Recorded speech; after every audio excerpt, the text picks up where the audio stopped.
ওই কবরে কোনো কিছু পৌঁছায় না, শুধু দোয়াগুলো পৌঁছায়। আর একটু জোরে বলেন। আপনারা শুনলে আরো খুশি হবেন, যাদের মা নাই, যাদের বাবা নাই, এখন হয়তো তাদের টাকা হয়েছে, সম্পদ হয়েছে, কিছু অর্থনৈতিক ব্যবস্থার সুযোগ হয়েছে। এক সময় যখন মা ছিল, টাকা ছিল না, বাবা ছিল, টাকা ছিল না, মায়ের শখ পূরণ করতে পারে নাই, স্বপ্ন পূরণ করতে পারে নাই, এমন অনেক সন্তান এখানে আছে, কিংবা মাইকের আওয়াজে শুনতে পাচ্ছে আমার ভাই এবং বোনদের মধ্যে। আপনার এখন মনের ক্ষোভ, আমি এখন আমার মার সেবা করব কিভাবে, আমি এখন আমার বাবার সেবা করব কিভাবে। শুনে রাখুন ভাইয়েরা, আপনি যখন নামাজ পড়েন, সেই নামাজের সওয়াব, সেই জিকিরের সওয়াব, সেই দরুদের সওয়াব, সেই নেক আমলের সওয়াব, সেই ভালো কাজের সওয়াব সন্তান যখন করে, মা বাবা যদি দুনিয়াতে না থাকে, ওই সন্তানের নেক আমলের কারণে আল্লাহ তাআলা মা বাবার কবরে সওয়াবের ব্যবস্থা করে দেয়। সুবহানাল্লাহ। আর একটু জোরে বলেন না সুবহানাল্লাহ। তাহলে আপনি চাইলে আপনার মা বাবা দুনিয়াতে না থাকা অবস্থায়ও আপনি মা বাবার সেবা করতে পারেন। আপনি নামাজে চলে যান, সওয়াব আপনার মা বাবার কবরে চলে যাবে। কেউ একজন অসহায় এসেছে, আপনি আল্লাহকে খুশি করার জন্য সাধ্যমতো দান করে দিন, ওই সওয়াবটুকু আপনার মা বাবার কবরে পৌঁছায় যাবে। আর একটু জোরে বলতে হবে সুবহানাল্লাহ। এই আওয়াজটা লাগবে, কারণ বান্দা যখন রবের প্রশংসা করে, রব খুশি হয়ে যায়, শয়তান নারাজ হয়ে যায়। আর আমরা বসেছি রবকে খুশি করার জন্য। কথা বলেন ঠিক কিনা? আর একটু জোরে বলেন ঠিক কিনা? যেই বান্দা একবার বলবে সুবহানাল্লাহ, একবার বলবে আলহামদুলিল্লাহ, একবার বলবে আল্লাহু আকবার, একবার বলবে লা ইলাহা ইল্লাল্লাহ, অগণিত সওয়াব রব্বে করিম তার আমলনামায় দান করেন। মনোযোগ, যেহেতু সওয়াব কামাতে এসেছি আমরা, সেহেতু আমরা যেন কিপটামি না করি। আল্লাহ আমাদেরকে বুঝার তৌফিক দান করুন। কোরআনুল কারীমের আয়াত আপনাদের সবার মুখস্থ আছে, শুধু একটু স্মরণ করাই দিচ্ছি। ওয়ালা তাকুলু লিমান ইউকতালু ফি সাবিলিল্লাহি আমওয়াত বাল আহইয়াউন ওয়ালাকিন লা তাশউরুন। আমি প্রায় সময় একটা কথা বলি, কোরআন এবং হাদিস ঝগড়া লাগাতে আসেনি, ঝগড়া নিভাতে এসেছে। সুবহানাল্লাহ। ইসলাম, কোরআন ও হাদিস, নবী, সাহাবা, আহলে বাইত, আউলিয়া কেরাম ঝগড়া লাগানো পছন্দ করে না, ঝগড়া ছুটাই দেওয়া পছন্দ করে। আরেকটু জোরে। তাহলে ইসলামের মূলধারা কি? শান্তি। এবার আপনারাই আপনাদের বিবেক দিয়ে বলেন, ঝগড়া করলে কি শান্তি থাকবে? ঠেলাঠেলি করলে কি শান্তি থাকবে? বদনাম করলে কি শান্তি থাকবে? কাউকে টেনে ধরে উপর থেকে নামাই নেওয়ার চেষ্টা করলে কি শান্তি থাকবে? তার মানে ইসলাম যেহেতু শান্তির ধর্ম, এই ধরনের কাজের সাথে ইসলামের কোনো সম্পর্ক। তাই তো যারা ইসলামকে প্রতিষ্ঠা করার জন্য বোমের ব্যবহার করেছে, জঙ্গিবাদ করেছে, কোন মুসলমান তাদেরকে সাপোর্ট দেয় নাই।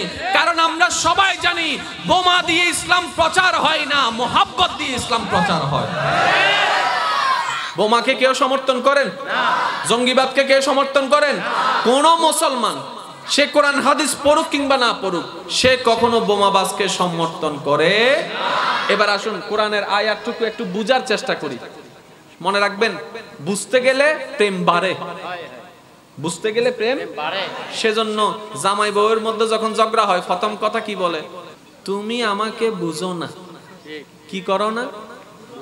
একটু বলেন, কি করো না? তাহলে অশান্তির মেইন কারণ হচ্ছে না বুঝা, যেটাকে ইংরেজিতে বলে আন্ডারস্ট্যান্ডিং। বুঝতা, বুঝলে সম্পর্ক কি হয়? ভালো হয়, বুঝলে সম্পর্কটা গভীর হয়। তাই তো আমাদের জীবনের মধ্যে একটা হচ্ছে ফ্রেন্ড, একটা হচ্ছে বেস্ট ফ্রেন্ড, একটা হচ্ছে ক্লোজ ফ্রেন্ড।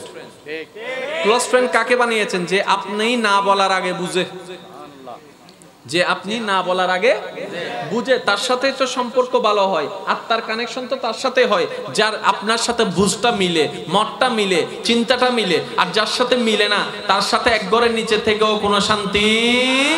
এবার আসুন কোরআনুল কারীমকে একটু বুঝার চেষ্টা করি। ওয়ামা তৌফিক ইল্লা বিল্লাহ। ওলামায়ে কেরাম যারা স্টেজে আছেন, ওনাদের দোয়াকে আমি সাথে নিয়ে বলার চেষ্টা করছি। রব্বে কারীম ঘোষণা দিচ্ছেন ওয়ালা তাকুলু, প্রত্যেকটা শব্দে খেয়াল করবেন, হাজারবার শুনেছেন, আমি একটু স্মরণ করে দিচ্ছি। ওয়ালা তাকুলু, ক্বালা ইয়াকুলু তাকুলু, ওয়ালা তাকুলু, ও আমার বান্দারা কখনোই তোমরা বলিও না। সুবহানাল্লাহ। ইশারা ইশারায় বলতে হবে সুবহানাল্লাহ। ওয়ালা তাকুলু, আল্লাহ বলছেন আমাদেরকে, ও আমার বান্দারা তোমরা কখনো বলিও না, ও আল্লাহ কি না বলতাম, কথা না বলতাম, কোন বিষয়ে কথা না বলতাম। আল্লাহ পাক বলছে লিমান ইউকতালু ফি সাবিলিল্লাহি আমওয়াত, আমি আল্লাহকে খুশি করার জন্য, যারা আমাকে রাজি করার জন্য, আমাকে খুশি করানোর জন্য যারা নিজের গর্দান কাটিয়ে দিয়েছে, দেহকে ছিন্ন বিচ্ছিন্ন করে ফেলেছে, তাদেরকে তোমরা মৃত বলিও না, মৃত বলিও না, মৃত বলিও না। সুবহানাল্লাহ বলেন না, মৃত বলিও না। যেহেতু আল্লাহ পাক প্রথমে বলেছেন বলিও না, আমরা প্রশ্ন করলাম আল্লাহ কি বলবো না? আল্লাহ পাক বলছেন যে যারা আমার রাস্তায় শহীদ হয় তাদেরকে মৃত বলিও না। তো মৃত যদি বলতে নিষেধ করে, বিপরীত সাইডটাই বলতে হবে। ঠিক, এই তুমি আমাকে ভালো বলিও না, তার মানে কি বলবেন? বলেন না, তুমি আমাকে ভালো বলিও না, তার মানে আপনি কি বলবেন? ভালো যেহেতু বলতে নিষেধ করে দিচ্ছি, এর বিপরীতটাই বলতে হবে। এবার আপনারাই বলেন জীবিতর বিপরীত কি? মৃতর বিপরীত কি? তাহলে আল্লাহ পাক বলছে মৃত বলিও না, তার মানে আল্লাহ আদেশ দিচ্ছেন জীবিত বলো। আল্লাহ বলছেন কাদেরকে? আওয়াজ দিতে হবে তো আমাদেরকে। আল্লাহ বলছেন কাদেরকে? ও আমার বান্দারা যারা আমার রাস্তায় শাহাদত বরণ করে তাদেরকে তোমরা মৃত বলিও। তার মানে আমরা বুঝে নিতে হবে আল্লাহ আমাদেরকে কি বলতে বলছেন? জীবিত।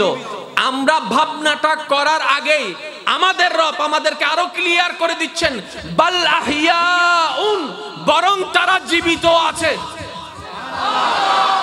নিষেধ করছে আবার উত্তরও দিয়ে দিচ্ছেন। সুবহানাল্লাহ, এর চেয়ে সহজ আর কোনো কথা হতে পারে? এখন কেউ বলে মরা, কেউ বলে জিন্দা, একটা তর্ক আছে না? আল্লাহ কিন্তু এটাও ক্লিয়ার করে দিয়েছেন, আমরা কিন্তু খেয়াল করি নাই। সেটা কি? পরের অংশটা দেখেন, লিমান ইউকতালু ফি সাবিলিল্লাহি আমওয়াত বাল আহিয়াউন ওয়ালাকিন লা তাশউরুন। সুবহানাল্লাহ, ওরা যে জীবিত আছে সেটা তোমরা বুঝবা না, এটা তোমরা জানবা না, বিজ্ঞান দিয়েও এটার উত্তর খুঁজে পাবা না। সুবহানাল্লাহ, আল্লাহ তো আগে থেকেই বলে দিছে যতই গবেষণা করো উত্তর খুঁজে পাবা না। সুবহানাল্লাহ বলে না? সুবহানাল্লাহ, আল্লাহ তো ক্লিয়ার করে দিয়েছে বান্দা জীবিত আছে কিন্তু সেটা তোমরা বুঝবা না। তা আল্লাহ যেখানে বলছেন আমরা বুঝবোই না, সেটা নিয়ে তর্ক করার তো কোনো মানে নাই, যোগ্যতাই নেই, আমাদের কোয়ালিটিই নেই। উই হ্যাভ নো কোয়ালিটি এটাকে আইডেন্টিফাই করা। এবার আমি আপনাদেরকে প্রশ্ন করব, আপনার উত্তর দিবেন। আপনাদের চোখে আমি কি মরা না জিন্দা? আমার চোখে আপনারা জিন্দা, আপনার চোখে আমি জিন্দা। আচ্ছা, কোন একটা মানুষের বুকের হার্টবিট নাই, বন্ধ, নিঃশ্বাস নাই, বন্ধ, হাত পা নড়াচড়া নাই, বন্ধ, আমরা তাদেরকে কি বলি? মারা গিয়েছে, মৃত। এটাই তো? আচ্ছা, মাটির উপরে থাকলে নিঃশ্বাস নেওয়ার ব্যবস্থা থাকে, জিন্দা। মাটির নিচে যেহেতু নিঃশ্বাস নেওয়ার কোনো ব্যবস্থা নাই, জীবিত মানুষকেও যদি গায়রা ফেলি সে মারা যাবে, এটাই নিশ্চিত। এবার আপনার আমার দৃষ্টিতে জীবিতকে যার চোখ লড়ে, একটু খেয়াল করবেন, আপনার আমার দৃষ্টিতে জীবিতকে যার পালস আছে, আপনার আমার দৃষ্টিতে জীবিতকে যার হার্টবিট ঠিক আছে, আপনার আমার দৃষ্টিতে জীবিতকে যার শরীরের মধ্যে ওয়ার্ম জিনিসটা আছে, গরম জিনিসটা আছে, আপনার আমার দৃষ্টিতে জীবিতকে যে কথা বলতে পারে, আপনার আমার দৃষ্টিতে জীবিতকে যার নিঃশ্বাসের সাথে ফ্যাট বড় হয় এবং ছোট হয়, আপনার আমার দৃষ্টিতে জীবিতকে যার সমস্ত শরীরের মধ্যে রুহের সঞ্চারণ আছে, আপনার আমার দৃষ্টিতে তারাই জীবিত। আপনার আমার দৃষ্টিতে মৃতকে যার চোখ লড়ে না, যার নিঃশ্বাস নাই, যার পেট লড়ে না, যার হার্ট লড়ে না, যার হার্ট বিট নাই, যার পালস নাই, তাদেরকে আমরা মৃত বলি। সেজন্য কোনো রোগীকে যখন ডাক্তারের কাছে নিয়ে যায়, ডাক্তারের প্রথমে পালস চেক করে, তারপরে দেখবেন একটা জিনিস চেক করে, সেটা হচ্ছে চোখ। চোখের মধ্যে লাইট দিয়ে চেক করে, ওইটা কনফার্মেশন হয় এটা কি আদৌ রু নিয়ে আছে নাকি রু ছাড়া আছে। অনেক রোগী আছে দেখবেন হসপিটালে নিয়ে যাওয়ার সাথে সাথে ডাক্তার বলে যে মানুষটা কিছুক্ষণ আগে মারা গিয়েছে, আপনারা আনতে আনতেই মারা গিয়েছে। একটু গভীর মনোযোগ, জীবিতকে যার নিঃশ্বাস চলে, জীবিতকে যার পালস চলে, এটা হচ্ছে আমাদের দৃষ্টিতে জীবিত। আমাদের দৃষ্টিতে মৃতকে যার পালস বন্ধ হয়েছে, যার হার্টবিট বন্ধ হয়েছে। মনে রাখবেন ভাইয়েরা, প্যাঁচটা আসলে কোথায় লাগলো? আল্লাহ যাদেরকে জীবিত বলেছেন ওনাদেরকে যখন আমাদের অল্প জ্ঞানে বিবেচনা করি প্যাঁচটা লেগে যায়। আরবার বলছি, আল্লাহ যাদেরকে জীবিত বলেছেন ওনাদেরকে যখন আমাদের অল্প জ্ঞান দিয়ে মাপা শুরু করি, আমাদের বিবেকে তো এর উত্তর খুঁজে পায় না, যার কারণে আমরা বুঝার চাইতে ভুলটা বেশি বুঝি। এবার আল্লাহ পাক কি বলছেন দেখেন, বান্দারে ওয়ালা তাকুলু লিমান ইউকতালু ফি সাবিলিল্লাহি আমওয়াত বাল আহইয়াউন ওয়ালাকিন লা তাশউরুন। বান্দারে তোমরা দেখছো তার হার্টবিট বন্ধ, তার পালস বন্ধ, তার চোখের মনি অফ হয়ে গিয়েছে, তার চোখের মনি বড় হয়ে গিয়েছে, তার জীবিতের কোনো লক্ষণে নেই। যাদেরকে তোমরা জীবিত বলো, যে লক্ষণের কারণে জীবিত বলো, এরকম কোনো ক্লু তার ভিতরে নেই। তারপর আমি আল্লাহ বলছি বাল আহইয়াউন, তারা জীবিত। তোমরা দেখছো তার শরীর দ্বিখণ্ডিত হয়েছে, আমি আল্লাহ বলছি তারপরও জীবিত। তোমরা তাদেরকে রক্তাক্ত দেখছো, তারপর আমি আল্লাহ বলছি তাদেরকে জীবিত। তোমরা মাটির ভিতর তাদের দেহ ঢুকাই দিয়েছো, তারপর আমি আল্লাহ বলছি তারা জীবিত। আল্লাহ কিভাবে, রব্বে করিম বলে ওয়ালাকিন লা তাশউরুন, কিভাবে রাখছি সেটা তোমরা জানবা না, আমি আল্লাহ জানি।